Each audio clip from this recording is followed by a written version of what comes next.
शनिवार के दिन भोलेनाथ और शनिदेव की ये पावन कथा सुनने मात्र से जीवन के सारे दुख स्वयं मिट जाएंगे। दर्शक बंधु, आज शनिवार का पावन दिन है और आज हम आपको सुनाने जा रहे हैं भोलेनाथ और कर्मफल दाता शनिदेव से जुड़ी एक ऐसी प्राचीन और पावन कथा जिसे सुनने मात्र से ही मनुष्य के जीवन के बमे से बमे संकट टल जाते हैं। ये कथा है अहंकार के विनाश और भक्ति की शक्ति की। अगर आप भी अपने जीवन में सुख और शांति चाहते हैं तो शिव जी की इस कथा को अंत तक पूरा जरूर सुनिएगा। तो चलिए भोलेनाथ का नाम लेकर शुरू करते हैं यह पावन कथा। बहुत समय पहले की बात है, भारतवर्ष में बहादुरपुर नाम का एक बहुत ही सुंदर और समृद्ध नगर हुआ करता था। उस नगर की सुख और समृद्धि की चर्चा दूर दूर तक फैली हुई थी।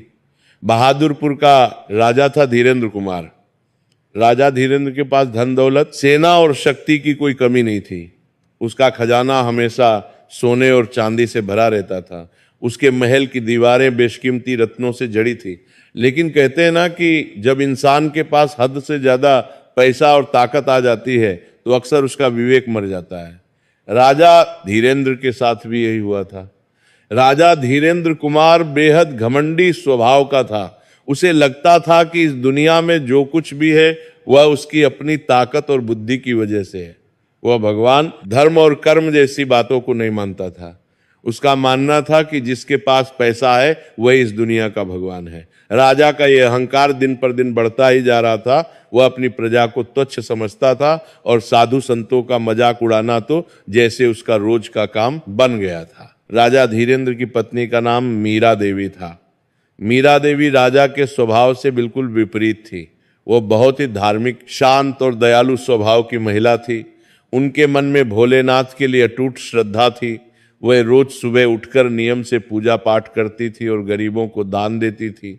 मीरा देवी को हमेशा इस बात का डर लगा रहता था कि राजा का यह घमंडी स्वभाव कहीं उनके परिवार पर कोई भारी मुसीबत ना ले आए।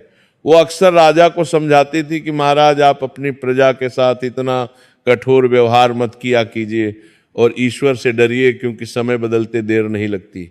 लेकिन राजा धीरेन्द्र अपनी पत्नी की बातों को हंसी में उड़ा देता और कहता कि मीरा, तुम बहुत भोली हो। ये दुनिया शक्ति से चलती है, भक्ति से नहीं। राजा और रानी की एक ही संतान थी जिसका नाम था राघव। राघव अभी उम्र में छोटा था लेकिन उसमें अपनी माँ के संस्कार थे। वह भी बहुत शांत और समझदार बालक था। महल के ऐशो आराम के बीच भी राघव का मन सादगी में ही लगता था। उसी बहादुरपुर नगर के एक कोने में एक छोटी सी टूटी फूटी झोपड़ी थी। उस झोपड़ी में एक गरीब मोची रहता था। वह मोची बहुत ही बूढ़ा और कमजोर था। उसके पास न तो रहने के लिए अच्छा घर था और ना ही पहनने के लिए अच्छे कपड़े। वह दिन भर नगर के चौराहे पर बैठकर लोगों के फटे पुराने जूते चप्पल सीता था और जो थोड़ा बहुत पैसा मिलता उसी से अपना और अपने परिवार का पेट भरता था। उस मोची के जीवन में दुख ही दुख थे, लेकिन फिर भी उसके चेहरे पर हमेशा एक शांति रहती थी। वह भोलेनाथ का बहुत बड़ा भक्त था। उसके लिए सुख और दुख सब भगवान की मर्जी थी। शनिवार का दिन था। यह दिन भगवान शिव और शनिदेव दोनों की पूजा के लिए बहुत विशेष माना जाता है।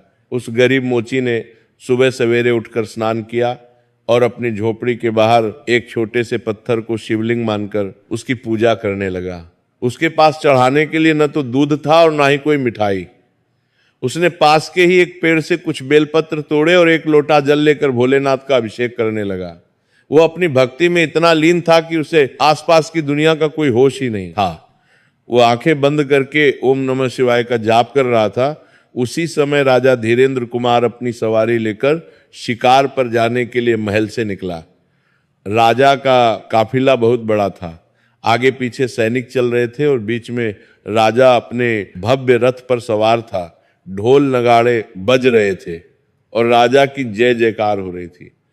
राजा का रथ उसी रास्ते से गुजरने वाला था जहां वह गरीब मोची सड़क के किनारे बैठकर पूजा कर रहा था।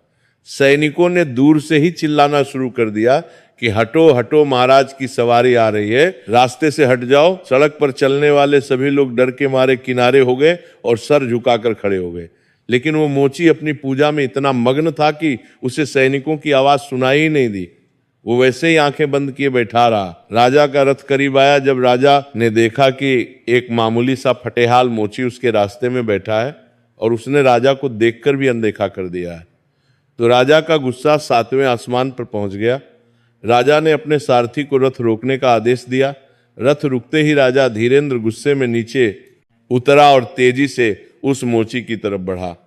राजा ने वहां पहुंचकर देखा कि वो मोची एक साधारण से पत्थर पर पानी चढ़ा रहा है।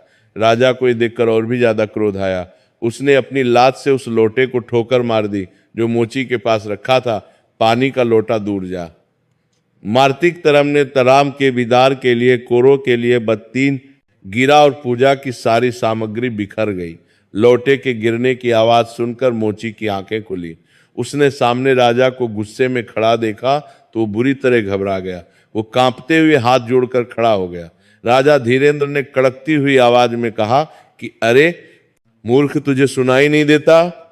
हमारे आने की डुगडुगी बज रही है, पूरी प्रजा सिर झुकाकर खड़ी है और तू यहाँ बीच रास्ते में बैठकर ये ढोंग कर रहा है। तेरी इतनी हिम्मत कि तूने बहादुरपुर के राजा का रास्ता रोका। मोची ने गिड़गिड़ाते हुए कहा कि महाराज, मुझे क्षमा कर दीजिए।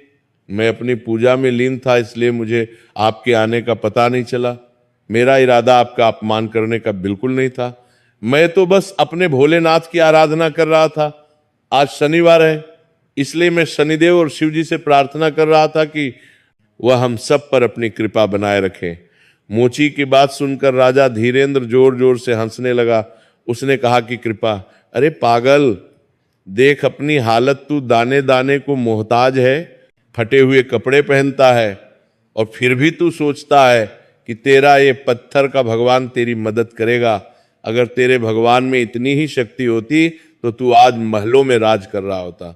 मेरी तरह देख मुझे, मैं ना तो पूजा करता हूं और ना ही किसी के सामने हाथ फैलाता हूं, फिर भी मेरे पास सब कुछ है। ये सब मेरे बाहुबल का नतीजा है। राजा का घमंड बोल रहा था। उसने मोची का अपमान करते हुए कहा कि आज के बाद अगर तूने कभी भी मेरे रास्ते में ये पूजा पाठ का नाटक किया तो मैं तुझे इस नगर से बाहर फेंकवा दूंगा। याद रखा गया है। इस पूजा पाठ का बात करेंगे, बात करेंगे, बात करेंगे, बात करेंगे। इस पूजा पाठ का नाटक किया। इस नगर में सिर्फ राजा धीरेंद्र का हुक्म चलता है, किसी भगवान का नहीं।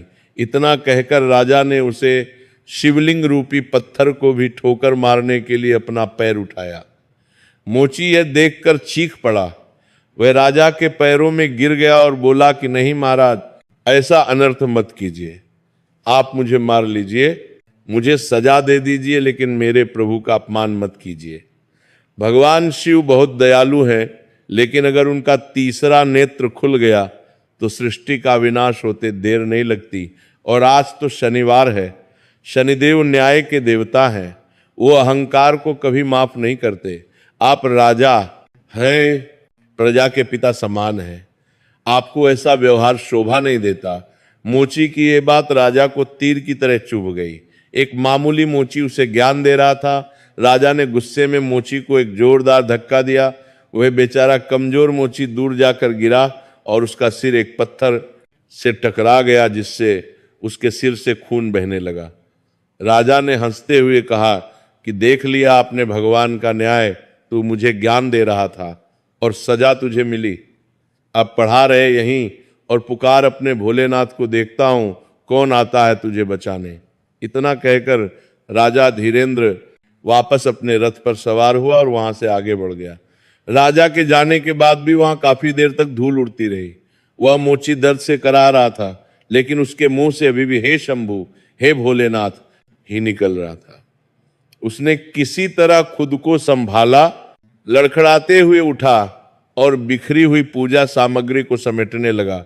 उसकी आंखों में आंसू थे, लेकिन ये आंसू अपने दर्द के नहीं बल्कि राजा के उस व्यवहार के लिए थे जो उसने भगवान के प्रति किया था।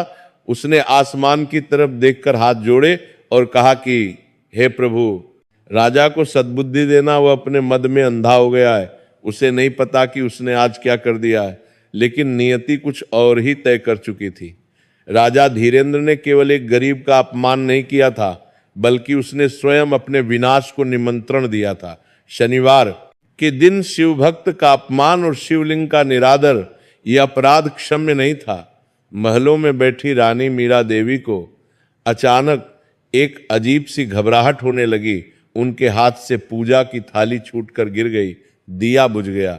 ये एक बहुत बड़ा अपशकुन था। मीरा देवी का दिल जोर जोर से धड़कने लगा। उन्हें आभास हो गया था कि कुछ बहुत बुरा होने वाला है। उधर राजा शिकार खेलकर शाम को जब वापस महल लौटा तो वो बहुत खुश था। उसने दिन भर जो भी किया उसे अपनी वीरता मान रहा था, लेकिन उसे नहीं पता था कि यह उसकी खुशी की आखिरी शाम थी। उस रात जब राजा सोने गया तो उसे नींद नहीं आई। उसे बार बार उस मोची का चेहरा और उसकी कही हुई बातें याद आ रही थी, लेकिन अपने अहंकार के कारण उसने उन विचारों को झटक दिया। अगली सुबह जब राजा सोकर उठा तो एक सैनिक बदहवास हालत में दौड़ता हुआ उसके कक्ष में आया। सैनिक की सांस फूली हुई थी और चेहरे पर हवाइयां उड़ रही थी। उसने राजा के चरणों में गिरकर कहा कि अनर्थ हो गया महाराज, गजब हो गया। राजा ने झल्लाते हुए पूछा कि क्या हुआ, क्यों सुबह सुबह रोना धोना मचा रखा है, ठीक से बताओ। सैनिक ने कांपते हुए कहा कि महाराज, हमारे पड़ोसी राज्य लोहगढ़ के राजा ने अचानक हमारे नगर पर हमला कर दिया है। उनकी विशाल सेना ने हमारे किले को चारों तरफ से घेर लिया है। हमारे बहुत से सैनिक मारे जा चुके हैं और वो तेजी से महल की तरफ बढ़ रहे हैं। हमें संभलने का मौका भी नहीं मिला महाराज। ये खबर सुनते ही राजा धीरेंद्र के पैरों तले जमीन खिसक गई। उसे अपने कानों पर विश्वास नहीं हुआ। उसका राज्य तो इतना शक्तिशाली था, फिर कोई उसे पर हमला करने की हिम्मत कैसे कर सकता था। राजा ने तुरंत अपना कवच पहना और तलवार उठाई। वो युद्ध के मैदान की तरफ भागा, लेकिन तब तक बहुत देर हो चुकी थी। लोहगढ़ की सेना ने महल के मुख्य द्वार को तोड़ दिया था। राजा धीरेंद्र ने बहुत वीरता से लड़ने की कोशिश की, लेकिन उसे दिन जैसे किस्मत ही उससे रूठ गई थी। उसका घोड़ा लड़खड़ा कर गिर पड़ा, उसकी तलवार हाथ से छूट गई और देखते ही देखते दुश्मन सैनिकों ने उसे बंदी बना लिया। जिस राजा के नाम से लोग कांपते थे, आज वही राजा जंजीरों में जकड़ा हुआ दुश्मन राजा के सामने सर झुकाए खड़ा था। लोहगढ़ के राजा ने धीरेंद्र के पूरे खजाने पर कब्जा कर लिया। उसके महल, उसकी सेना, उसका सब कुछ अब छिन चुका था। दुश्मन राजा ने हुक्म दिया कि धीरेंद्र, उसकी पत्नी मीरा देवी और बेटे राघव को तुरंत राज्य से बाहर निकाल दिया जाए और यह भी मुनादी करवा दी कि जो कोई भी उनकी मदद करेगा उसे मौत की सजा दी जाएगी। सिर्फ एक ही दिन में नहीं, सिर्फ एक ही रात में राजा धीरेंद्र अर्श से फर्श पर आ गिरा था। कल तक जो राजा मखमली बिस्तर पर सोता था, आज उसके पास तन ढकने के लिए भी पर्याप्त कपड़े नहीं थे। राजा धीरेंद्र, रानी मीरा देवी और नन्हा राघव तीनों को धक्के मारकर नगर की सीमा से बाहर निकाल दिया गया। दोपहर की चिलचिलाती धूप थी, न पैरों में जूते थे और न सिर पर छत। राजा धीरेंद्र चुपचाप सिर झुकाए चल रहा था। उसे समझ नहीं आ रहा था कि यह सब अचानक कैसे हो गया। तभी उसे उस मोची की बात याद आई। आज शनिवार है, शनिदेव अहंकार को कभी माफ नहीं करते। राजा का गला सूखने लगा। क्या ये उसी अपमान का फल था? लेकिन उसका अहंकारी मन अभी भी अपनी गलती मानने को तैयार नहीं था। चलते चलते वे लोग एक घने जंगल में पहुंच गए। भूख और प्यास से राघव का बुरा हाल था। वो बार बार अपनी माँ से पानी मांग रहा था। मीरा देवी की आंखों से आंसू बह रहे थे। वो अपने बेटे की हालत देख नहीं पा रही थी। उन्होंने राजा से कहा कि स्वामी राघव को बहुत प्यास लगी है, कहीं से थोड़ा पानी मिल जाता तो उसके प्राण बच जाते। राजा धीरेंद्र ने चारों तरफ देखा, लेकिन वहां दूर दूर तक पानी का नामो निशान नहीं था। वह लाचार होकर एक पेड़ के नीचे बैठ गया। जिस राजा के इशारे पर सैकड़ों दास दासियां पानी लेकर खड़ी रहती थी, आज वो अपने बेटे के लिए 2 घूंट पानी का इंतजाम नहीं कर पा रहा था। समय का पहिया ऐसा घूमा था कि राजा अब रंक बन चुका था। तभी उन्हें झाड़ियों के पीछे से किसी के आने की आहट सुनाई दी। राजा ने चौकन्ना होकर देखा, क्या ये कोई जंगली जानवर था या कोई डाकू? लेकिन जब झाड़ियां हटी तो वहां से एक साधु महात्मा निकले। उनके हाथ में एक कमंडल था और चेहरे पर एक दिव्य तेज। साधु ने इन तीनों को देखा और रुक गए। साधु ने राजा की तरफ गौर से देखा और पूछा कि हे पथिक, तुम लोग कौन हो और इस बीहड़ जंगल में इस तरह दुखी होकर क्यों बैठे हो? तुम्हारे चेहरे का तेज बताता है कि तुम साधारण मनुष्य नहीं हो, फिर ये दशा कैसे? राजा धीरेंद्र तो शर्म के मारे कुछ बोल नहीं पाया, लेकिन मीरा देवी ने रोते हुए साधु महाराज को अपनी सारी विपदा कह सुनाई। उन्होंने बताया कि कैसे वे बहादुरपुर के राजा थे और कैसे अचानक सब कुछ लुट गया। साधु ने सब कुछ सुनने के बाद अपनी आंखें बंद की और ध्यान लगाया। कुछ क्षण बाद उन्होंने अपनी आंखें खोली और राजा की तरफ देखकर बोले कि राजन, ये सब तुम्हारे ही कर्मों का फल है। तुमने सत्ता के मद में चूर होकर एक शिव भक्त का अपमान किया था। तुमने उस परम शक्ति का निरादर किया जो इस सृष्टि को चलाती है। ये उसी का दंड तुम्हें मिल रहा है। राजा धीरेंद्र ये सुनकर चौंक गया। इस साधु को कैसे पता चला कि मैंने क्या किया था? अब राजा का सब्र टूटने लगा था। वह साधु के चरणों में गिर पड़ा और फूट फूट कर रोने लगा। उसने कहा कि महाराज, मुझसे बहुत बड़ी भूल हो गई। मैंने अपने अहंकार में सब कुछ खो दिया। मुझे अपने लिए कुछ नहीं चाहिए, लेकिन मेरी पत्नी और मेरे इस मासूम बच्चे का क्या कसूर है?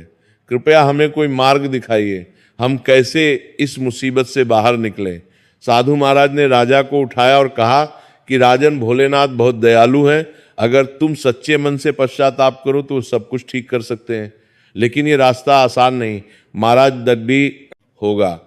तुम्हें अपनी खोई हुई प्रतिष्ठा वापस पाने के लिए और अपने पापों का प्रायश्चित करने के लिए कठिन तपस्या करनी होगी। राजा ने हाथ जोड़कर कहा कि आप जो कहेंगे मैं वो करने को तैयार हूं। साधु ने कहा कि तुम्हें यहां से उत्तर दिशा की ओर जाना होगा। वहां एक प्राचीन शिव मंदिर है जो अब खंडहर बन चुका है। तुम्हें वहां रहकर उस मंदिर का जीर्णोद्धार करना होगा और रोज नियम से शनिवार के दिन विशेष पूजा करनी होगी। और याद रखना, जब तक तुम्हारे मन से अहंकार का एक एक कचरा निकल नहीं जाता तब तक तुम्हारी परीक्षा खत्म नहीं होगी। राजा धीरेंद्र ने साधु के वचनों को गांठ बांध लिया। उसने अपनी पत्नी और बेटे को साथ लिया और साधु के बताए रास्ते पर चल पड़ा। रास्ता बहुत कठिन था। कटीली झाड़ियां, ऊबड़ खाबड़ रास्ते और जंगली जानवरों का डर, लेकिन अब राजा के पास और कोई चारा नहीं था। कई दिनों तक चलते रहने के बाद उनके पैरों में छाले पड़ गए थे। शरीर थक कर चूर हो चुका था, लेकिन वो रुके नहीं। आखिरकार कई दिनों की कठिन यात्रा के बाद उन्हें वह खंडहर मंदिर दिखाई दिया। वो मंदिर वाकई बहुत जर्जर हालत में था। उसके चारों तरफ जंगल उगाया था और मंदिर की दीवारें टूट रही थी। लेकिन उस सुनसान जंगल में भी उसे जगह एक अजीब सी शांति थी। राजा ने उस मंदिर को देखा और मन ही मन भोलेनाथ से माफी मांगी। उन्होंने तय किया कि अब यही उनका घर है और यही उनका कर्म क्षेत्र। राजा ने पास ही एक छोटी सी कुटिया बनाई और वहां रहने लगे। अगले ही दिन से राजा धीरेंद्र ने मंदिर की सफाई का काम शुरू कर दिया। जो हाथ कल तक तलवार चलाते थे, आज वे हाथ झाड़ू लगा रहे थे, पत्थरों को हटा रहे थे। मीरा देवी जंगल से फूल और फल इकट्ठा करती और राघव पास की नदी से पानी भर कर लाता। तीनों मिलकर उस मंदिर को संवारने में लग गए। जीवन बहुत कठिन था।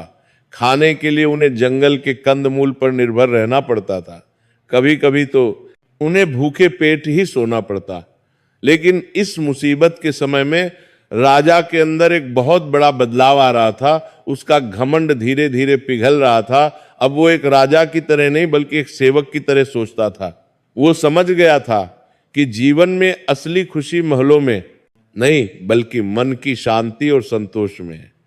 एक दिन जब राजा नदी किनारे पानी भरने गया था तो उसने देखा कि एक बूढ़ा आदमी भारी लकड़ियों का गट्ठर सिर पर उठाए लड़खड़ाता हुआ जा रहा है। राजा को उस पर दया आ गई। उसने तुरंत अपना लोटा नीचे रखा और उस बूढ़ा आदमी के पास जाकर बोला कि बाबा लाइए, ये गट्ठर मुझे दे दीजिए, मैं पहुंचा देता हूं। आप बहुत थक गए हैं। बूढ़े आदमी ने हैरानी से राजा की तरफ देखा। फटे पुराने कपड़ों के बावजूद राजा के चेहरे पर एक कुलीनता थी। बूढ़े ने कहा कि बेटा, तुम तो खुद बहुत कमजोर लग रहे हो, तुम ये भार कैसे उठाओगे? राजा ने मुस्कुराते हुए कहा कि बाबा, शरीर कमजोर हो सकता है लेकिन मन नहीं। सेवा करने से तो शरीर में नई ताकत आ जाती है। राजा ने वह गट्ठर उठाया और बूढ़े आदमी की झोपड़ी तक छोड़ आया। उस बूढ़े ने खुश होकर राजा को बहुत आशीर्वाद दिया और खाने के लिए कुछ रोटियां दी। राजा को उन रोटियों में जो स्वाद आया वह उसे अपने राजमहल के 56 भोग में भी कभी नहीं मिला था। उस बूढ़े बाबा के दिए हुए भोजन को ग्रहण करने के बाद राजा धीरेंद्र, रानी मीरा देवी और नन्हे राघव ने उस रात बड़े ही चैन की नींद ली। हालांकि बिस्तर कठोर जमीन का था और छत के नाम पर सिर्फ आसमान था, लेकिन उस भोजन में जो तृप्ति थी उसने उनकी सारी थकान मिटा दी थी। राजा धीरेंद्र को पहली बार महसूस हुआ कि किसी की मदद करने के बाद जो सुकून मिलता है वह दुनिया की किसी भी दौलत से बढ़कर है। अगली सुबह जब सूरज की पहली किरण उस खंडहर मंदिर पर पड़ी तो राजा की आंख खुली। उसने देखा कि जंगल के पक्षी चहचहा रहे हैं और वातावरण में एक अजीब सी पवित्रता है। राजा ने अपनी पत्नी और बेटे को जगाया। आज से उनका असली संघर्ष शुरू होने वाला था। साधु महाराज ने कहा था कि मंदिर का जीर्णोद्धार करना है। ये अत्तर में ताबर में ताबी नूरदार में ताबर में कारेगी बड़ी बहुत काम आसान नहीं था। मंदिर की दीवारें कई जगह से टूट चुकी थी, गर्भगृह में जंगली बेलें फैल गई थीं और मंदिर के पास स्थित सरोवर तो जैसे कीचड़ का ढेर बन चुका था। राजा धीरेंद्र ने सबसे पहले उस सरोवर को साफ करने का बीड़ा उठाया। उसने सोचा कि जब तक जल का स्रोत साफ नहीं होगा तब तक भगवान का अभिषेक कैसे होगा। राजा ने अपने दुपट्टे को कमर में बांधा और सरोवर की सीढ़ियों पर उतर गया। जिस राजा ने कभी अपने हाथ से पानी का गिलास तक नहीं उठाया था, आज वो अपने हाथों से कीचड़ और सड़े गले पत्तों को बाहर निकाल रहा था। कीचड़ की बदबू बहुत तेज थी, लेकिन राजा के चेहरे पर शिकन तक नहीं थी।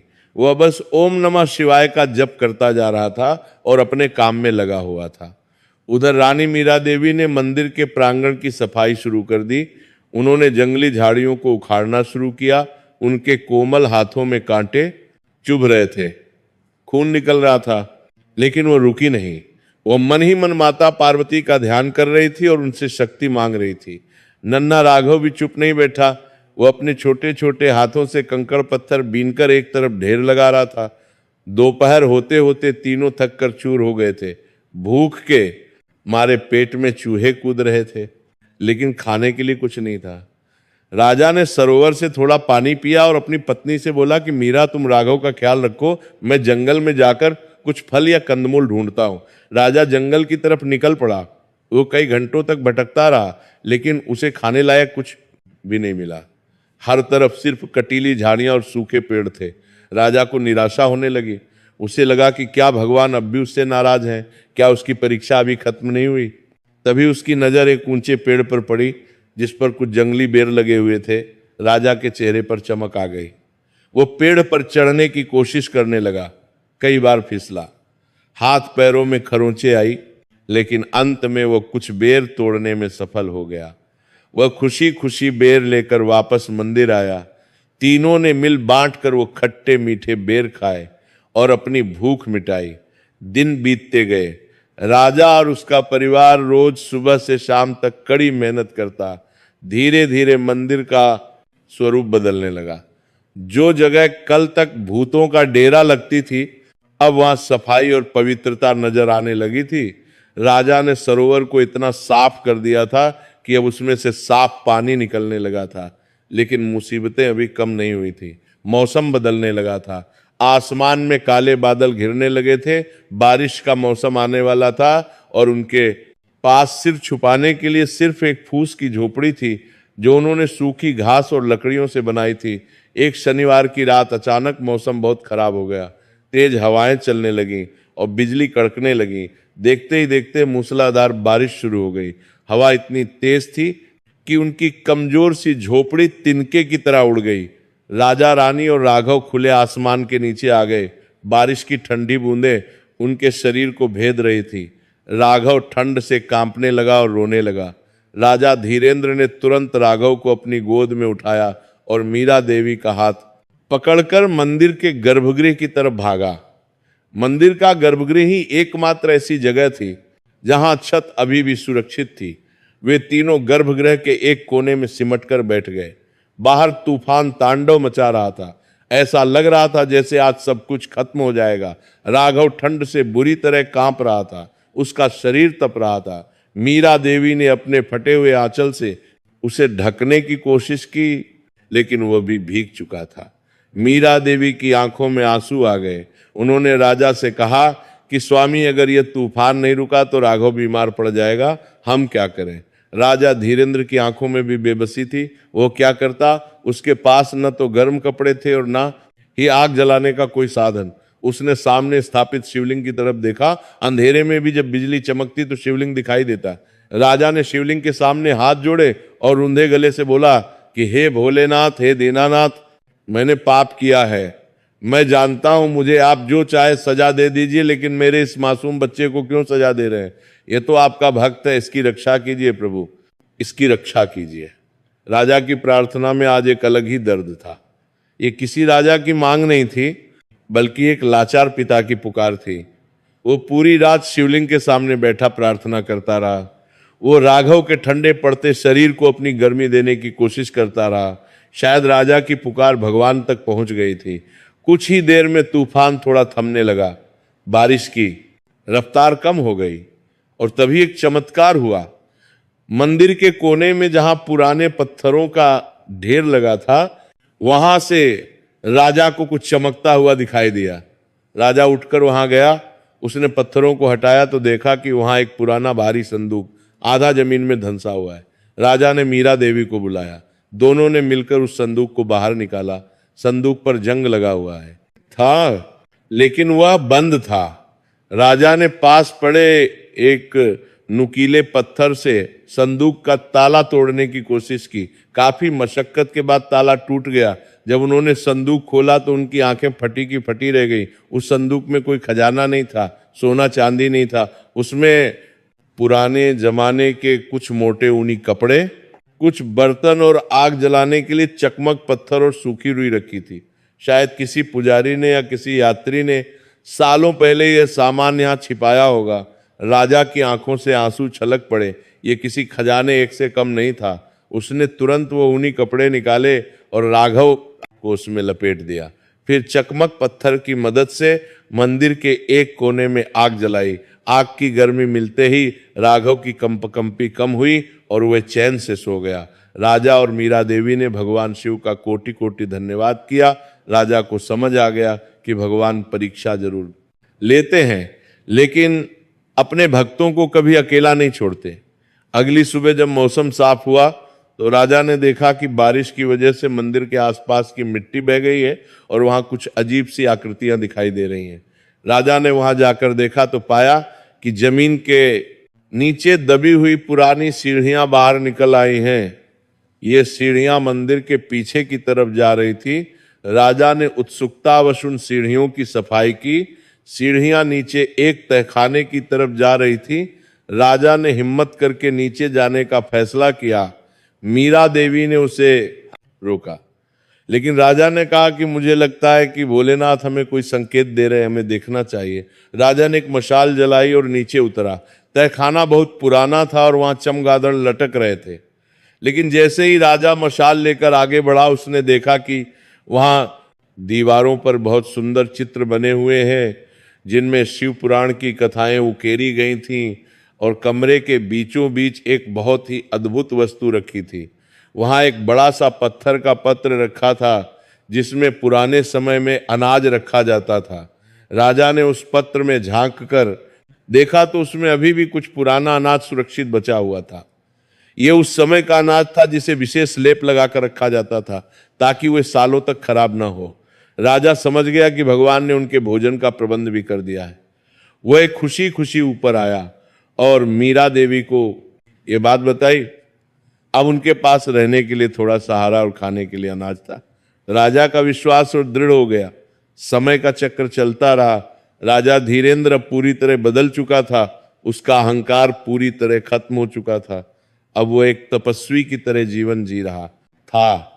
उसकी दाढ़ी बढ़ गई थी, बाल जटाओं की तरह हो गए थे, लेकिन उसके चेहरे पर एक ऐसा तेज आ गया था जो पहले राजसी मुकुट पहनने पर भी नहीं था। एक दिन शनिवार की शाम थी। राजा और उसका परिवार शनिदेव और भोलेनाथ की पूजा की तैयारी कर रहा था। तभी उन्हें मंदिर के बाहर से किसी के कराहने की आवाज सुनाई दी। राजा तुरंत बाहर गया उसने देखा कि एक कोढ़ी जिसके पूरे शरीर पर घाव थे और कपड़े चिथड़े हो चुके थे, वह मंदिर की सीढ़ियों पर पड़ा तड़प रहा था। उसके घावों से मवाद बह रहा था और मक्खियां भिन भिना रही थीं। उसे देखकर किसी को भी घृणा हो सकती थी, लेकिन राजा धीरेंद्र के मन में घृणा का लेश मात्र भी नहीं था। उसे उस कोढ़ी में भी शिव का रूप दिखाई दिया। राजा ने तुरंत उस कोढ़ी को सहारा देकर उठाया। कोढ़ी ने कहा कि दूर रहो मुझसे, मुझे छूत की बीमारी है, तुम भी बीमार हो जाओगे। राजा ने मुस्कुराते हुए कहा कि बाबा, यह शरीर तो एक दिन मिट्टी में मिल ही जाना है। अगर ये किसी की सेवा में काम आ जाए तो इससे बड़ा सौभाग्य क्या होगा। राजा उस कोढ़ी को मंदिर के प्रांगण में ले आया। उसने गर्म पानी से उसके घावों को धोया। मीरा देवी ने जड़ी बूटियों का लेप तैयार किया और राजा ने अपने हाथों से वह लेप उस कोढ़ी के घावों पर लगाया।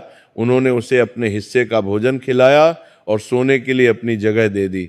राजा और रानी खुद जमीन पर एक तरफ सो गए। रात के तीसरे पहर राजा को एक सपना आया। उसने सपने में देखा कि वह कोढ़ी खड़ा है, लेकिन अब वह कोढ़ी नहीं है। उसका शरीर सोने जैसा चमक रहा है और फिर धीरे धीरे वह रूप बदल गया। राजा ने देखा कि साक्षात शनिदेव वहां खड़े हैं। उनकी आंखों में क्रोध नहीं बल्कि करुणा थी।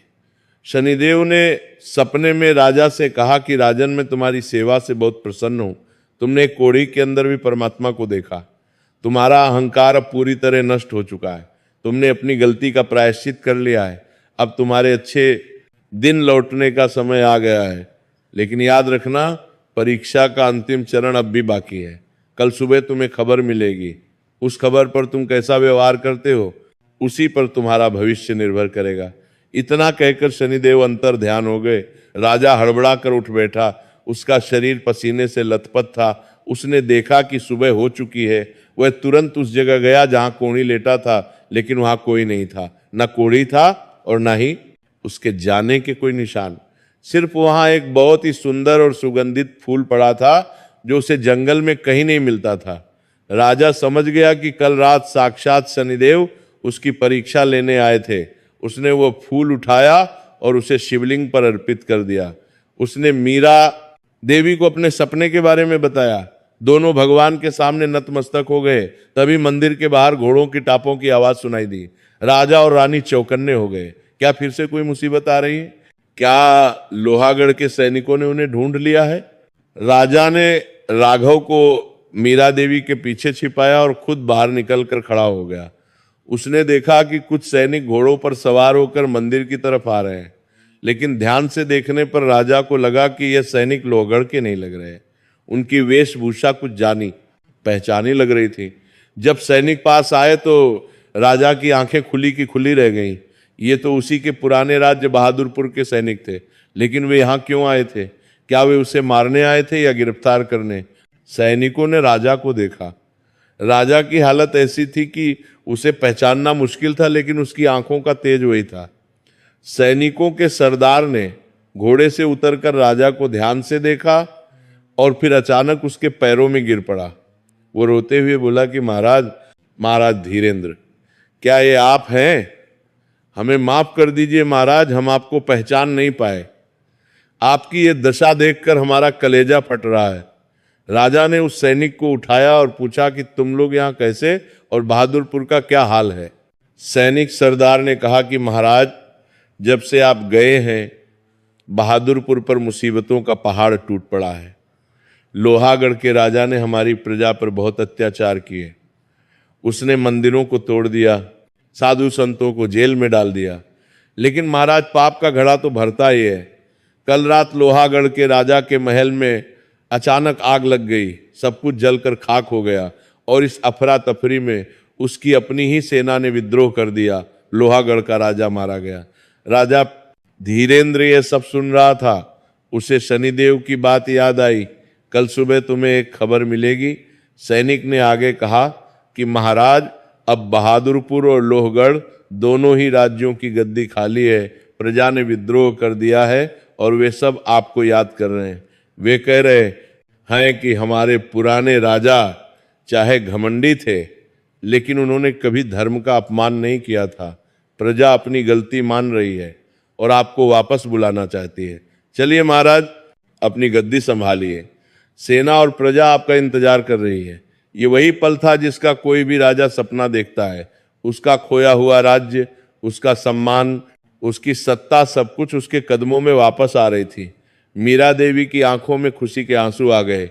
वो बोली कि चलिए स्वामी, हमारे दुख के दिन बीत गए, भोलेनाथ ने हमारी सुन ली। लेकिन राजा धीरेन्द्र अपनी जगह से नहीं हिला, वो चुपचाप खड़ा रहा। उसके चेहरे पर ना तो खुशी थी और ना ही उत्साह। सैनिक और मीरा देवी उसे हैरानी से देख रहे थे। राजा ने गहरी सांस ली और बोला कि नहीं, मैं वापस नहीं जाऊंगा। ये सुनकर वहां सन्नाटा छा गया। मीरा देवी ने चौंक कर पूछा कि आप ये क्या कह रहे हैं स्वामी? ये हमारा राज्य है, हमारा घर है, हमें वापस जाना चाहिए। राजा धीरेन्द्र ने मंदिर की तरफ देखा और फिर मुस्कुराते हुए बोला कि मीरा, मेरा असली घर अब ये महल नहीं बल्कि ये मंदिर है। जिस सत्ता ने मुझे अंधा बना दिया था, जिस कुर्सी के कारण मैंने भगवान का अपमान किया, मैं उसे आज मैं दोबारा नहीं झेलना चाहता। मुझे यहाँ जो शांति मिली है वो मुझे सोने के सिंहासन पर कभी नहीं मिली। मैं अब राजा नहीं हूँ, मैं तो बस महादेव का एक तुच्छ सेवक हूँ। तुम राघव को ले जाओ, इसे राजा बना देना। मैं यही रहूंगा अपने भोलेनाथ की सेवा में। राजा का यह त्याग देखकर देवता भी आकाश से फूल बरसाने को आतुर हो गए। यह थी परीक्षा की वह अंतिम घड़ी जिसका जिक्र शनिदेव ने किया था। जब इंसान के पास सब कुछ वापस आ जाए तब वो उसे ठुकरा सकता है या नहीं, यही सबसे बड़ा वैराग्य है। सैनिक सरदार और मीरा देवी राजा को समझने की कोशिश करने लगे। तभी अचानक मंदिर के अंदर से एक बहुत ही दिव्य आवाज गूंजी। वो आकाशवाणी थी।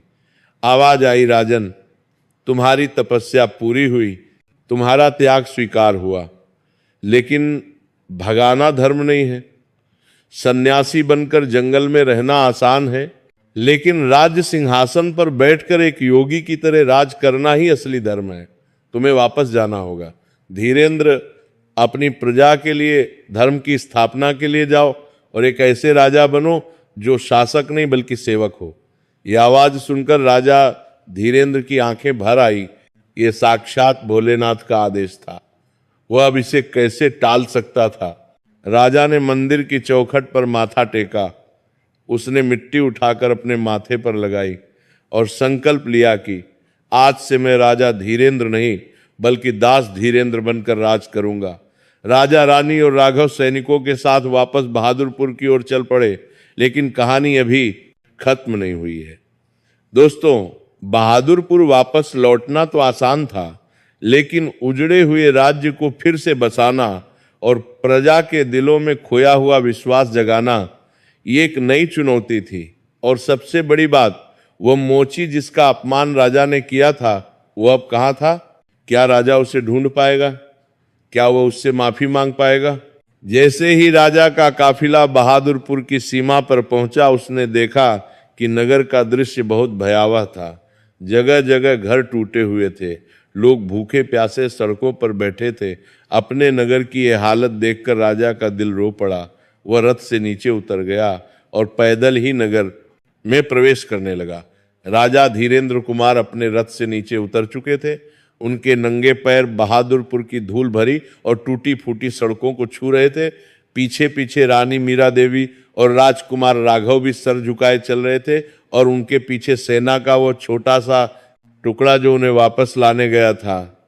नगर के लोग अपने घरों के दरवाजों और खिड़कियों से सहमे हुए झांक रहे थे। उनकी आंखों में डर था। उन्हें लग रहा था कि उनका घमंडी राजा वापस आ गया है। अब शायद उनकी मुसीबतें और बढ़ जाएंगी। लोगों को ये नहीं पता था कि जो राजा वापस आया उसका चेहरा तो वही है, लेकिन उसका मन पूरी तरह बदल चुका है। राजा धीरेन्द्र की नजरें चारों तरफ तबाही के मंजर को देख रही थी। जगह जगह मकान जले हुए थे, सड़कों पर गड्ढे थे, बाजारों में सन्नाटा पसरा था। जो नगर कभी सोने की तरह चमकता था, आज वो किसी शमशान जैसा लग रहा था। चलते चलते राजा की नजर एक बूढ़ी महिला पर पड़ी जो सड़क किनारे बैठी रो रही थी। उसके सामने एक छोटा सा बच्चा भूख से बिलख रहा था। राजा का दिल पसीज गया। वह तुरंत उस बूढ़ी महिला के पास गया और घुटनों के बल बैठ गया। बूढ़ी महिला राजा को अपने पास देखकर डर गई। वह हाथ जोड़कर बोली, महाराज रहम करें, मेरे पास देने के लिए कोई कर टैक्स नहीं है, हमारे पास तो खाने को भी दाने नहीं है। राजा धीरेंद्र की आंखों से आंसू टपक पड़े। उसने उस बूढ़ी मां के हाथ अपने हाथों में ले लिए और उन्धे गले से बोला, मां, मैं तुमसे कर लेने नहीं आया हूं, मैं तो माफी मांगने आया हूं। ये जो तुम्हारी हालत है इसका जिम्मेदार मैं हूं। अगर मैं अपने कर्तव्य से नहीं भटकता तो आज मेरी प्रजा को एक दिन नहीं देखना पड़ता। राजा ने तुरंत अपने सैनिकों को आदेश दिया, सैनिकों, हमारे साथ जो राशन है उसे तुरंत नगर के भूखे लोगों में बांट दिया जाए। जब तक इस नगर का एक एक व्यक्ति भोजन नहीं कर लेता तब तक राजमहल में चूल्हा नहीं जलेगा। राजा का यह रूप देखकर प्रजा हैरान रह गई। क्या यह वही धीरेंद्र है जो कभी गरीब की परछाई से भी दूर भागता था? आज वह धूल में बैठकर एक गरीब बुढ़िया के आंसू पोंछ रहा है। धीरे धीरे लोगों का डर खत्म होने लगा। वे अपने घरों से बाहर निकालने लगे और राजा के पीछे पीछे चलने लगे। राजा धीरेंद्र की जय के नारे अब डर से नहीं बल्कि उम्मीद से लग रहे थे। राजा का काफिला राजमहल के मुख्य द्वार पर पहुंचा। महल का विशाल दरवाजा जो कभी चांदी का हुआ करता था अब टूटा हुआ और काला पड़ा था। लोहागढ़ के सैनिकों ने महल को बुरी तरह लूटा था। बेशकीमती झूमर टूटे पड़े थे, रेशमी पर्दे फटे हुए थे, महल वीरान था। मीरा देवी ने महल की यह दशा देखी तो उनका मन भारी हो गया। लेकिन राजा धीरेंद्र के चेहरे पर एक अजीब सी शांति थी। वह सीधे दरबार हॉल में गए। वहां सोने का सिंहासन अभी भी रखा था। शायद लोहगढ़ का राजा उसे ले जाने से पहले ही मारा गया था। सैनिकों और मंत्रियों ने सोचा कि राजा अब जाकर सिंहासन पर बैठेंगे, लेकिन राजा धीरेंद्र सिंहासन के पास जाकर रुके गए। उन्होंने सिंहासन को प्रणाम किया और उसके नीचे जहां मंत्री बैठे थे वहां जमीन पर एक साधारण चटाई बिछाकर बैठ गए। सेनापति ने आगे बढ़कर कहा, महाराज, ये आप क्या कर रहे हैं? आपका स्थान वहां ऊपर सिंहासन पर है। राजा ने मुस्कुराते हुए कहा, नहीं सेनापति, वह स्थान एक राजा का था और वह राजा मर चुका है। आज से मैं इस राज्य का प्रधान सेवक हूं। जब तक मेरा राज्य फिर से खड़ा नहीं हो जाता, जब तक मेरी प्रजा के आंसू नहीं सूख जाते, मैं इस सिंहासन पर नहीं बैठूंगा। मेरा दरबार अब से खुले मैदान में लगेगा ताकि हर गरीब सीधे मुझसे मिल सके। उसी समय राजा को कुछ याद आया। उसका मन बेचैन हो उठा। उसने चारों तरफ देखा और अपने पुराने मंत्री से पूछा, मंत्री जी, क्या आप उस मोची को जानते हैं जो महल के रास्ते वाले चौराहे पर बैठता था? वही जो शिव जी का भक्त था। मंत्री थोड़ा हिचकिचाए। उन्हें वो घटना याद थी जब राजा ने उस मोची को लात मारी थी। उन्होंने डरते हुए कहा, जी महाराज, मैं उसे जानता हूं, उसका नाम भोला है। राजा ने उतावलेपन से पूछा, वो कहाँ है? मुझे उससे अभी मिलना है। क्या वो जीवित है? मंत्री ने सिर झुका लिया और धीमी आवाज में कहा, महाराज, लोहगढ़ के हमले के बाद नगर में बहुत कत्लेआम हुआ था। बहुत से लोग मारे गए, बहुत से लोग भाग गए। वो मोची, वो बेचारा तो वैसे भी बहुत कमजोर था। सुना है कि हमले के दौरान उसकी झोपड़ी जला दी गई थी। उसके बाद उसे किसी ने नहीं देखा। शायद वो राजा ने मंत्री को बात पूरी नहीं करने दी। वह चिल्लाया, नहीं, ऐसा नहीं हो सकता, उसे कुछ नहीं हो सकता, मुझे उसे ढूंढना होगा। अगर मैं उससे माफी नहीं मांग पाया तो मेरा प्रायश्चित अधूरा रह जाएगा। राजा उसी वक्त महल से बाहर निकल गया। उसने सैनिकों को मनाकर दिया और अकेले ही उस चौराहे की तरफ भागा जहां वो घटना हुई थी। वहां पहुंचकर उसने देखा कि वह जगह पूरी तरह बदल चुकी है। जिस पेड़ के नीचे मोची बैठा था वह पेड़ जलकर काला हो चुका था। वहां न तो झोपड़ी थी और ना ही वो शिवलिंग। सब कुछ मलबे के ढेर में बदल चुका था। राजा पागलों की तरह उस मलबे को हटाने लगा। लोग तमाशबीन बनकर देख रहे थे। राजा लोगों से पूछ रहा था, क्या किसी ने भोला मोची को देखा है भाई? क्या तुम जानते हो कहाँ गया? ज्यादातर लोगों ने ना में सिर हिला दिया। राजा निराश होकर उसी जले हुए पेड़ के नीचे बैठ गया। उसकी आंखों से आंसू बह रहे थे। वो मन ही मन प्रार्थना करने लगा, हे भोलेनाथ, मुझे एक मौका दे दीजिए, मुझे मेरे अपराध बोध से मुक्त कीजिए, मुझे उस भक्त से मिला दीजिए। तभी पास से गुजर रहे एक लंगड़े भिखारी ने राजा को रोते हुए देखा। वह राजा के पास आया और बोला, अरे भाई, तुम उस शिवभक्त मोची को ढूंढ रहे हो? राजा ने तुरंत सिर उठाया और उसे भिखारी के हाथ पकड़ लिए। हाँ बाबा, हाँ, मैं उसी को ढूंढ रहा हूँ। क्या तुम जानते हो वो कहाँ है? भिखारी ने कहा, हाँ जानता हूँ। जब लोहागढ़ के सैनिकों ने उसकी झोपड़ी जलाई थी तो वो बुरी तरह झुलस गया था। उसकी आंखों की रोशनी चली गई है। वो अब नगर के बाहर शमशान घाट के पास एक पुरानी गुफा में रहता है। दुनिया वालों ने उसे छोड़ दिया, लेकिन वो पागल अभी भी बस शिव शिवा रटता रहता है। ये सुनते ही राजा वहां से उठा और शमशान घाट की तरफ दौड़ पड़ा। नगर के बाहर नदी के किनारे शमशान घाट था। वहां का माहौल बहुत डरावना था। जलती चिताओं का धुआं और सन्नाटा। राजा बिना डरे वहां पहुंचा और उसे पुरानी गुफा को ढूंढने लगा। थोड़ी देर ढूंढने के बाद उसे एक छोटी सी गुफा दिखाई दी। गुफा के बाहर कोई नहीं था, लेकिन अंदर से धीमी धीमी आवाज आ रही थी, ओम नमः शिवाय, ओम नमः शिवाय। ये वही आवाज थी। राजा के रोंगटे खड़े हो गए। वो धीरे धीरे गुफा के अंदर गया। अंदर बहुत अंधेरा था। एक कोने में फटे पुराने कपड़ों में लिपटा एक हड्डियों का ढांचा बैठा था। वह मोची इतना कमजोर हो चुका था कि उसे पहचानना मुश्किल था। उसकी आंखें सफेद पड़ चुकी थी। वो अंधा हो चुका था। उसके शरीर पर जलने के पुराने निशान थे। राजा का कलेजा मुंह को आ गया। ये हालत, ये सब उसी के कारण हुआ था। राजा के पैरों की आहट सुनकर मोची ने अपनी गर्दन घुमाई और कांपती आवाज में पूछा, कौन है? कौन आया है? क्या मुझे मारने आए हो? मेरे पास अब कुछ नहीं है भाई, सब लुट गया। बस ये प्राण बचे हैं, चाहो तो ये भी ले लो ताकि मैं अपने भोलेनाथ के पास जा सकूं। राजा धीरेन्द्र और सहन नहीं कर पाया। वह दौड़ कर गया और उस मोची के पैरों में गिर पड़ा। उसने अपने आंसुओं से मोची के गंदे और जख्मी पैरों को भिगो दिया। राजा फूट फूट कर रोने लगा, नहीं काका, मैं मारने नहीं आया हूं, मैं पापी हूं। मैं वही अभागा राजा धीरेन्द्र हूं जिसने तुम्हारे भगवान का अपमान किया था, जिसने तुम्हें लात मारी थी। मुझे माफ कर दो काका, मुझे माफ कर दो।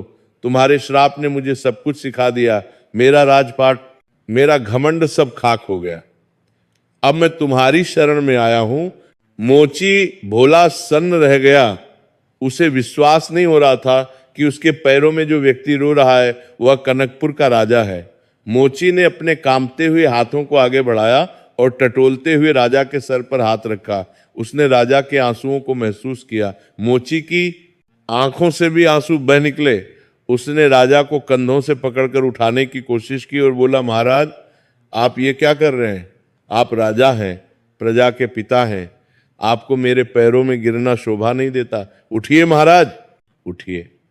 राजा ने कहा, नहीं काका, आज मैं राजा बनकर नहीं, एक अपराधी बनकर आया हूं। जब तक तुम मुझे दिल से माफ नहीं करोगे, मैं यहां से नहीं मिलूंगा। मैंने शिवजी का अपमान किया, मैंने एक सच्चे भक्तों का दिल दुखाया। शनिदेव ने मुझे दंड दिया, लेकिन शांति मुझे तुम्हारी माफी से ही मिलेगी। मोची भोला ने गदगद होकर कहा, महाराज, मैंने तो आपको उसी दिन माफ कर दिया था। भक्त का दिल कभी पत्थर का नहीं होता। हम तो भोलेनाथ के दास हैं, क्षमा करना ही हमारा धर्म है। और देखिए मेरे प्रभु की लीला, उन्होंने आपके अहंकार को मिटाने के लिए ये सब रचा, लेकिन अंत में आपको सोने जैसा शुद्ध बना दिया। अगर मेरा अपमान होने से आपको सही रास्ता मिल गया तो मैं अपना ये जीवन धन्य मानता हूं। मोची की ये बातें सुनकर राजा नतमस्तक हो गया। इतना कष्ट सहने के बाद भी इस इंसान के मन में रत्ती भर भी कड़वाहट नहीं थी। यही तो असली भक्ति है। राजा ने तुरंत मोची को अपनी गोद में उठा लिया। मोची मना करता रहा, अरे महाराज, मैं अछूत हूं, मैं गंदा हूं, मुझे मत छोड़िए। लेकिन राजा ने कहा, इस दुनिया में अगर कोई सबसे पवित्र है तो वह तुम हो। आज से तुम मेरे साथ राजमहल में रहोगे, तुम मेरे गुरु हो। राजा धीरेन्द्र उस बूढ़े, अंधे और बीमार मोची को अपनी गोद में उठाकर भरे बाजार से होते हुए राजमहल की तरफ चला। जिसने भी यह नजारा देखा वह दंग रह गया। लोग छतों पर चढ़कर देखने लगे। राजा धीरेन्द्र, जिसके कपड़ों पर कभी धूल का एक कण भी नहीं होता था, आज वह एक गंदे बीमार भिखारी को अपनी गोद में उठाए नंगे पैर चल रहा था। यह दृश्य देखकर लोगों की आंखों में पानी आ गया। उस दिन बहादुरपुर की प्रजा ने जाना कि राम राज्य क्या होता है। महल पहुंचकर राजा ने खुद अपने हाथों से मोची को नहलाया, उसे नए वस्त्र पहनाए और राजवैद्य को उसके इलाज का आदेश दिया। राजा ने उसी दिन घोषणा करवाई कि जिस जगह पर मोची बैठता था वहां अब एक भव्य शिव मंदिर बनेगा और उस मंदिर की पहली ईंट भोला मोची के हाथों से रखी जाएगी। शाम को पूरे नगर में दीप जलाए गए, ऐसा लग रहा था जैसे दिवाली हो। राजा धीरेंद्र ने अपने परिवार के साथ मिलकर महल के प्रांगण में शिवजी और शनिदेव की महाआरती की। उस आरती में पूरा नगर शामिल हुआ। अगले दिन से राजा ने राजकाज संभाला। खजाना खाली था, लेकिन राजा के हौसले बुलंद थे। उसने फिजूल खर्ची पूरी तरह बंद कर दी। राजा ने खुद खेतों में जाकर हल चलाना शुरू किया ताकि प्रजा का उत्साह बढ़े। रानी मीरा देवी ने महल के सारे गहने बेच दिए और उस धन से अनाज खरीदकर गरीबों में बंटवा दिया। राजा और रानी का यह त्याग देखकर नगर के अमीर व्यापारियों ने भी अपने खजाने खोल दिए। देखते ही देखते बहादुरपुर की फिजा बदलने लगी। मेहनत और ईमानदारी से किया गया काम रंग लाने लगा। उजड़ा हुआ नगर फिर से बसाने लगा, खेतों में फसल लहलहाने लगी। लेकिन दोस्तों, कहते हैं ना कि सोना आग में तपकर ही कुंदन बनता है। राजा धीरेंद्र की परीक्षाएं अभी पूरी तरह खत्म नहीं हुई थी। अभी तो उसने सिर्फ अपना खोया हुआ सम्मान पाया था, लेकिन उसे बनाए रखना ज्यादा मुश्किल था। कुछ महीने शांति से बीते। एक दिन राजा दरबार में बैठे जन समस्याएं सुन रहे थे। तभी एक दूत घबराया हुआ अंदर आया। उसके हाथ में एक पत्र था। उसने वो पत्र राजा को दिया। पत्र पढ़ते ही राजा के माथे पर चिंता की लकीरें उभर आई। मंत्री ने पूछा, क्या हुआ महाराज, सब कुशल तो है? राजा ने गंभीर स्वर में कहा, पड़ोसी राज्य के नए राजा, जो कि लोहगढ़ के ही एक क्रूर सेनापति काल भैरव ने खुद को राजा घोषित कर दिया है, उसने यह संदेश भेजा है। उसने लिखा है कि बहादुरपुर अब कमजोर हो चुका है, हमारे पास सेना नहीं है, खजाना नहीं है, इसलिए हम बिना लड़े ही उसकी अधीनता स्वीकार कर ले और उसे हर महीने भारी कर टैक्स दे, वरना वह अगली अमावस की रात हम पर हमला करेगा और इस बार वह किसी को जीवित नहीं छोड़ेगा। पूरे दरबार में सन्नाटा छा गया। अभी तो वे लोग एक मुसीबत से निकले थे कि दूसरी आ खड़ी हुई। बहादुरपुर की सेना वाकई बहुत छोटी और कमजोर थी। उनके पास हथियार भी नामम मात्र के थे। लोहगढ़ का नया राजा काल भैरव बहुत निर्दयी और तांत्रिक शक्तियों का स्वामी माना जाता था। सेनापति ने कहा, महाराज, हम उनका मुकाबला नहीं कर सकते। हमारी सेना उनका एक दिन भी सामना नहीं कर पाएगी। हमें कोई कूटनीतिक रास्ता निकालना होगा। या फिर सेनापति चुप हो गया, लेकिन उसका इशारा साफ था। अधीनता स्वीकार करने की तरफ राजा धीरेंद्र ने आंखें बंद की। उसे अपने गुरु भोला मोची की बात याद आई। जिसके साथ भोलेनाथ हो, उसे दुनिया की कोई ताकत नहीं हरा सकती। राजा ने आंखें खोली और दृढ़ता से कहा, हम झुकेंगे नहीं। हमने अभी अभी धर्म का राज्य स्थापित किया है, हम इसे अधर्म के पैरों में नहीं डाल सकते, हम लड़ेंगे। मंत्री ने डरते हुए कहा, लेकिन महाराज कैसे? हमारे पास तो तलवारें भी पूरी नहीं हैं। राजा ने मुस्कुराते हुए कहा, हमारे पास तलवारें कम हो सकती हैं, लेकिन हमारे पास आत्मबल है और सबसे बड़ी बात, हमारे पास सत्य है। जो उसे दूध से कह दो कि राजा धीरेंद्र केवल महादेव के आगे झुकता है, किसी अहंकार के आगे नहीं। हम युद्ध के लिए तैयार हैं। युद्ध की घोषणा हो गई। अमावस की रात आने में केवल 15 दिन बचे थे। 15 दिन में एक टूटी हुई सेना को एक विशाल और क्रूर सेना से लड़ने के लिए तैयार करना था। यह असंभव लग रहा था। राजा उस रात सीधा भोला मोची के पास गया। राजा ने सारी बात बताई। भोला ने अपनी बिना रोशनी वाली आंखों को ऊपर उठाया और कहा, राजन, चिंता मत करो, यह युद्ध तलवारों से नहीं, भक्ति से जीता जाएगा। तुम्हें याद है, मैंने तुम्हें शनिदेव की एक कथा सुनाई थी। राजा ने कहा, कौन सी कथा? काका भोला ने कहा, प्राचीन काल में एक राजा था जिसने शनिदेव के मंत्रों से एक ऐसी ढाल बनाई थी जिसे कोई अस्त्र नहीं भेज सकता था। वह शनि रक्षा कवच विद्या बहुत गुप्त है। वह विद्या इसी बहादुरपुर के पास स्थित नीलगिरी पहाड़ की गुफाओं में कहीं छिपी है। मेरे दादाजी बताते थे कि वहाँ एक सिद्ध योगी रहते हैं जो आज भी तपस्या में लीन हैं। अगर तुम उन तक पहुंच सको और उनसे वो कवच प्राप्त कर सको, तो काल भैरव की तांत्रिक शक्तियां भी तुम्हारा कुछ नहीं बिगाड़ सकेंगी। ये एक उम्मीद की किरण थी। लेकिन नीलगिरी पहाड़ को मौत का पहाड़ कहा जाता था।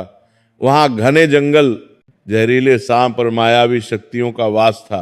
वहां से आज तक कोई वापस नहीं आया था। रानी मीरा देवी ने जब ये सुना तो वो घबरा गई।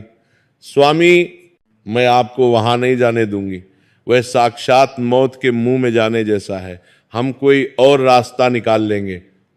राजा ने मीरा देवी के हाथों को थाम कर कहा, मीरा, एक राजा का जीवन उसका अपना नहीं होता, वो प्रजा की अमानत होता है। अगर मेरे प्राणों को जोखिम में डालकर हजारों लोगों की जान बच सकती है तो ये सौदा महंगा नहीं है। मुझे जाना होगा और मुझे विश्वास है मेरा भोलानाथ मेरी रक्षा करेगा। अगले ही दिन राजा हजारों बोता है। धीरेंद्र ने राजकाज अपने मंत्रियों और रानी को सौंपा। उसने भगवा वस्त्र धारण किए, हाथ में एक त्रिशूल लिया और पीठ पर थोड़ा सा सामान लादकर नीलगिरी की ओर निकल पड़ा। नगर के द्वार पर प्रजा ने उसे अश्रुपूर्ण विदाई दी। भोला मोची ने राजा के माथे पर विभूति लगाई और कहा, विजयी भव। बस एक बात याद रखना राजन, रास्ते में चाहे जो भी प्रलोभन आए या जो भी आए, रुकना मत और अपने इष्ट पर भरोसा मत तोड़ना। राजा धीरेंद्र अकेले ही उसे घने और रहस्यमयी जंगल की तरफ बढ़ गया। जैसे जैसे वो आगे बढ़ रहा था, जंगल घना और डरावना होता जा रहा था। अजीब अजीब सी आवाजें आ रही थी। कभी लगता कि कोई पीछे चल रहा है, कभी लगता कि सामने कोई खड़ा है। शाम होते होते राजा पहाड़ की तलहटी में पहुंच गया। वहां एक चेतावनी लिखी थी, आगे जाना वर्जित है, यहां से आगे सिर्फ मृत्यु का राज्य है। राजा ने उस चेतावनी को पढ़ा, प्रणाम किया और पहला कदम आगे बढ़ाया। तभी अचानक मौसम बदल गया। तेज आंधी चलने लगी और उस आंधी के बीच राजा के सामने एक विशालकाय आकृति प्रकट हुई। वह कोई साधारण जानवर नहीं बल्कि एक विशाल नाग था जो फन फैलाए खड़ा था। उसका आकार इतना बड़ा था कि वह पहाड़ जैसा लग रहा था। नाग ने फुफकारते हुए राजा का रास्ता रोक लिया। राजा धीरेंद्र उस विशालकाय नाग के सामने खड़ा था। नाग का फन इतना बड़ा था कि वह राजा को एक ही बार में निगल सकता था। राजा का हाथ त्रिशूल पर कसा हुआ था। उसे लगा कि अब युद्ध करना ही होगा, लेकिन तभी उसके कानों में भोला मोची के शब्द गूंजे, यह युद्ध तलवारों से नहीं भक्ति से जीता जाएगा। राजा समझ गया कि यह कोई साधारण नाग नहीं बल्कि उस पहाड़ का रक्षक। राजा ने धीरे से अपना त्रिशूल जमीन पर रख दिया। उसने दोनों हाथ जोड़े और अपनी आंखें बंद कर ली। उसने मनी मन ओम नमः शिवाय का जप किया और नाग देवता से प्रार्थना की, हे नागराज, मैं यहाँ किसी लोभ या लालच से नहीं आया हूँ। मैं अपनी प्रजा और धर्म की रक्षा के लिए आया हूँ। अगर मुझे खाने से आपकी भूख मिटती है तो मैं तैयार हूँ, लेकिन अगर आप धर्म के रक्षक हैं तो मुझे जाने का मार्ग दें। राजा का यह समर्पण देखकर एक चमत्कार हुआ। वह विशाल नाग जो अभी काल बनकर खड़ा था, उसका आकार छोटा होने लगा। देखते ही देखते वह नाग एक फूलों की माला में बदल गया और राजा के पैरों के पास गिर गया। ये राजा की पहली जीत थी। भय पर विजय राजा ने वह माला उठाई, माथे से लगाई और आगे बढ़ गए। पहाड़ की ऊंची चोटियों पर जहां हवा भी मुश्किल से पहुंचती थी, वहां राजा को एक गुफा दिखाई दी। गुफा के अंदर एक दिव्य रोशनी जल रही थी। राजा अंदर गया तो देखा कि एक बहुत ही वृद्ध योगी हवा में कुछ इंच ऊपर बैठकर ध्यान कर रहे हैं। उनकी जटाएं जमीन को छू रही थी। राजा ने दूर से ही उन्हें साष्टांग प्रणाम किया और दूर से माजन मरे, दूर से में कारमे से चुपचाप हाथ जोड़कर खड़ा हो गया। वह कई घंटों तक खड़ा रहा। जब योगी की आंखें खुली तो उनमें सूर्य जैसा तेज था। योगी ने मुस्कुराते हुए कहा, आओ धीरेंद्र, मैं तुम्हारी ही प्रतीक्षा कर रहा था। भोला ने तुम्हें सही मार्ग दिखाया है। राजा हैरान रह गया। योगी भोला को भी जानते हैं। योगी ने कहा, भोला मेरा ही शिष्य है। उसने अपने कष्टों से तुम्हें आज यहां तक पहुंचाया है। तुम शनि रक्षा कवच लेने आए हो ना? राजा ने सिर झुकाकर कहा, जी महाराज, काल भैरव की तांत्रिक शक्तियों से मेरी प्रजा को बचाने का और कोई रास्ता नहीं है। योगी ने हंसते हुए कहा, धीरेंद्र, शनि रक्षा कवच कोई लोहे का कवच या कोई हथियार नहीं है। ये तो एक अवस्था है जब मनुष्य का मन पूरी तरह अहंकार से मुक्त हो जाता है और वह पूर्ण रूप से ईश्वर को समर्पित हो जाता है, तब उसका शरीर ही वज्र बन जाता है। तुम अपनी परीक्षा पास कर चुके हो, तुमने भय, लोभ और अहंकार तीनों को जीत लिया है।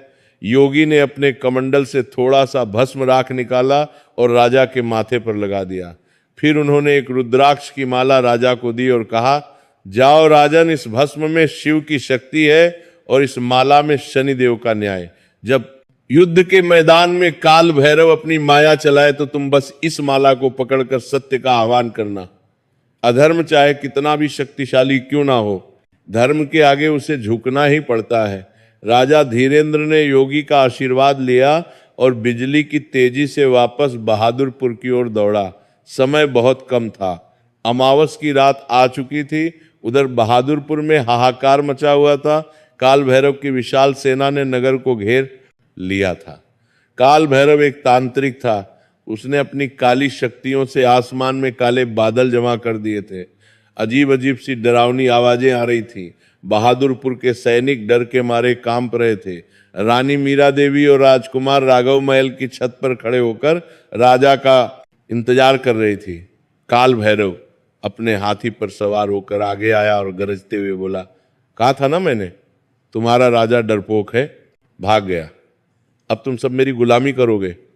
आक्रमण जैसे ही दुश्मन सेना ने आगे बढ़ने के लिए कदम उठाया, तभी एक जोरदार शंखनाद हुआ। वह शंखनाद इतना तेज था कि दुश्मन के घोड़े भी बिदक गए। सबकी नजरें उसी दिशा में थी जहां से आवाज आई थी। वहां एक टीले पर राजा धीरेंद्र खड़ा था। उसके हाथ में वही त्रिशूल था।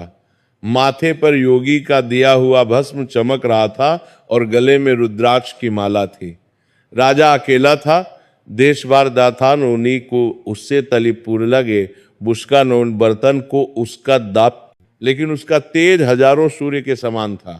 राजा ने ललकारते हुए कहा, रुक जाओ काल भैरव, बहादुरपुर का राजा अभी जीवित है। मेरे होते हुए तुम मेरी प्रजा का बाल भी बांका नहीं कर सकते। काल भैरव जोर से हंसा, अकेला आदमी तू मुझसे लड़ेगा? अरे ओ पागल, मैं तुझे अपनी एक फूंक से उड़ा दूंगा। काल भैरव ने अपनी तांत्रिक विद्या शुरू की। उसने हवा में कुछ मंत्र पढ़े और राजा की तरफ काला धुआं फेंका। वह धुआं किसी जहरीले सांप की तरह राजा की तरफ बढ़ा। नगर के लोग डर से चीख पड़े। भोला मोची महल की खिड़की से यह सब महसूस कर रहा था। वह लगातार जय शनिदेव, जय भोलेनाथ का जाप कर रहा था। जैसे ही वह काला धुआं राजा धीरेंद्र के पास पहुंचा, राजा ने अपनी रुद्राक्ष की माला को कसकर पकड़ा और आंखें बंद करके शनिदेव का स्मरण किया। योगी का दिया हुआ भस्म चमकते लगा। वह काला धुआं राजा को छूने ही वाला था कि अचानक वो राजा से टकराकर वापस पलट गए। ये देख काल भैरव की आंखें फटी रह गई। उसका खुद का वार उसी पर पलट गया था। धुआं वापस काल भैरव की सेना की तरफ गया और उसके अपने ही सैनिक पागल होकर एक दूसरे से लड़ने लगा। काल भैरव गुस्से से पागल हो गया। उसने अपनी सबसे खतरनाक शक्ति महाकाल अस्त्र का प्रयोग करने के लिए हाथ उठाया। आसमान में बिजली कड़कने लगी। एक आग का गोला उसकी तरफ से राजा की ओर बढ़ा। यह दृश्य देखकर मीरा देवी बेहोश होने ही वाली थी, लेकिन राजा धीरेंद्र अपनी जगह से 1 इंच भी नहीं हिला। उसे पता था कि आज न्याय उसके साथ है। राजा ने अपना त्रिशूल उठाया और आकाश की तरफ करके जोर से बोला, हर हर महादेव।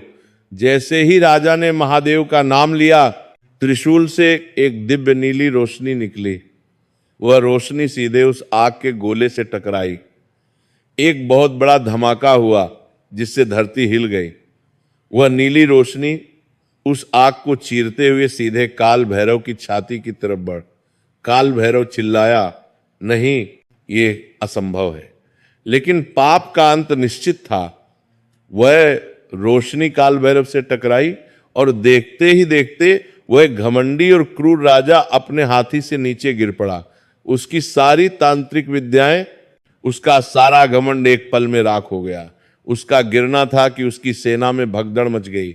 वे सब जान बचाकर भागने लग। बहादुरपुर की छोटी सी सेना ने भागते हुए दुश्मनों को खदेड़ दिया। युद्ध खत्म हो चुका था। बिना ज्यादा खून बहे सिर्फ धर्म और विश्वास की जीत हुई थी।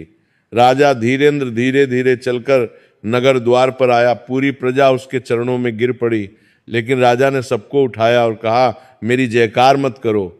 जयकार करनी है तो उस महाकाल की करो जिसने हम सबकी रक्षा की, और जयकार करनी है तो इस भोला काका की करो जिसकी भक्ति ने मुझे बचाया। महल में जश्न मनाया गया, लेकिन इस बार का जश्न शराब और नाच गाने का नहीं था, बल्कि भजन और कीर्तन का था। राजा ने अपना वचन निभाया।